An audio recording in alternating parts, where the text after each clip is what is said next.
Centre दिनों में लगा सकती है राष्ट्रपति शासन, आपका बड़ा दावा।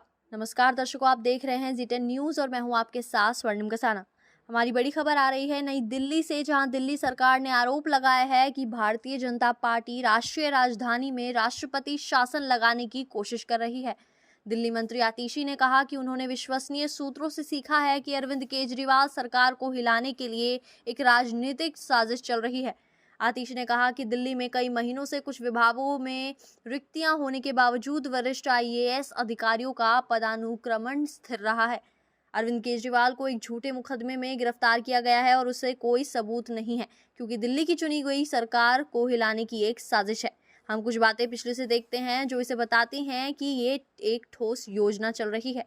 आतिशी ने एक प्रेस कॉन्फ्रेंस में कहा, दिल्ली में कोई अधिकारी नहीं तैनात किया जा रहा है, दिल्ली के भीतर कोई स्थानांतरण नहीं हो रहा है और चुनावों के बाद से अधिकारी मीटिंग में शामिल नहीं हो रहे हैं, आप नेता ने जोड़ा। उन्होंने कहा कि मिस्टर केजरीवाल के निजी सचिव को बर्खास्त कर देना भी साजिश का हिस्सा था। बीजेपी ने सभी आरोपों को खारिज किया और कहा कि आप रोज नई कहानियां पका रही है।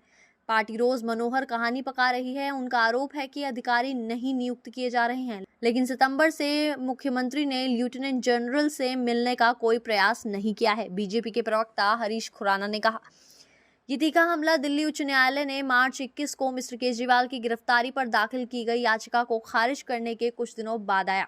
आप बॉस के घर पर छापेमारी हुई और उन्हें अदालत ने गिरफ्तारी से सुरक्षा नहीं देने के बाद राजदूत ने पकड़ा था। मुख्यमंत्री को ईडी ने पिछले महीने दर्जी गई एक भ्रष्टाचार मामले में गिरफ्तार किया था, जो अब रद्द हुई दिल्ली शराब नीति से जुड़ा था। ईडी का आरोप है कि दिल्ली शराब नीति 2021-22 ने थोक व्यापारियों के लिए 12% और खुदरा विक्रेताओं के लिए लगभग 185% का असाधारण मुनाफा प्रदान किया। दिल्ली शराब नीति मामले में जांच का मुख्य ध्यान एक विशेष बिचौलियों, व्यापारियों और राजनीतिज्ञों के एक संगठन पर था, जिसे केंद्रीय एजेंसियां साउथ ग्रुप कह रही हैं। दिल्ली सरकार और भाजपा के बीच इस तरह की टकराव के बीच नई दिल्ली की राजनीति में तनाव काफी बढ़ा हुआ है और अब आने वाले दिनों में देखना होगा कि ये जंग क्या मोड़ लेती है। फिलहाल के लिए इस खबर में इतना ही। ऐसी और खबरों के लिए बने रहें जी10 न्यूज के साथ। धन्यवाद।